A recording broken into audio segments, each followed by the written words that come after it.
nang gumanap siya bilang Mara sa remake ng Mara Clara. At ngayon, isa na namang malaking role ang kanyang bibigyang hustisya sa The Princess and I. Kaibigan, Catherine Bernardo. Hi po. Hello. Magandang umaga at hating gabi at oras sa Manila. Maraming salamat sa pagdalaw sa amin dito. Catherine, congratulations. Nag-umpisa ngayong araw ang Ang first day po ng Princess and I. So gusto ko rin po magpasalamat sa mga sumubaybay at nagpa-trend sa amin worldwide sa Twitter. Thank you. Sana tuloy-tuloy niyo supportahan, especially yung pilot week namin. nakakatuwa panoorin ko si Catherine. Off camera, I was asking her kung ilang taon siya nung siya nagigit sa homeboy. Mga 7, 8 years old. Okay. You know, when they talk about Catherine, Julia, they say that Catherine is the next big star in the Philippine entertainment system. Pag sinasabi ang Catherine, ano ang pumapasok sa inyo? Siyempre, papawawa muna ako sa start kasi thankful, siyempre po. And sana magtuloy-tuloy eto sinasabi na next big star. Pero sa akin kasi thankful lang po ako sa management sa trust na binigay nila sa akin, especially sa Eminence Unit ngayon. Kasi binigay nila yung Princess and I sa akin after Mara Clara. Okay. Dalagang-dalaga ka na talaga.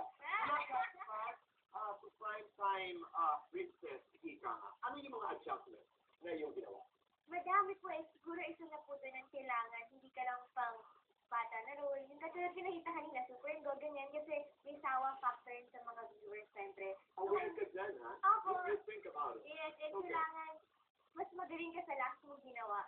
Kailangan Okay. hindi prepare yung arte mo. And nalaman ko po siguro na kaya ko yun nung nagsimula ako sa pagkaribal. Na yung Gets and Barreto po ako na kaya ko din pala yung mas malalim na role. Okay.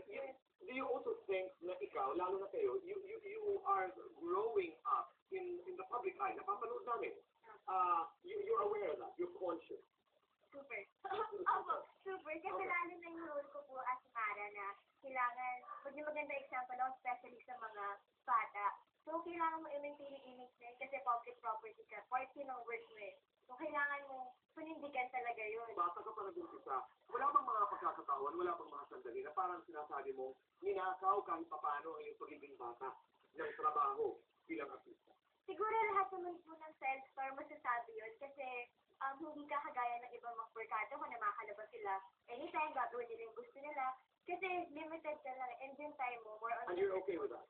Okay lang. Kasi Paano ka gumagamit? siguro pag free time, dun ko lang, medyo pag-bond ako sa kanila. Paano ka nagiging bata?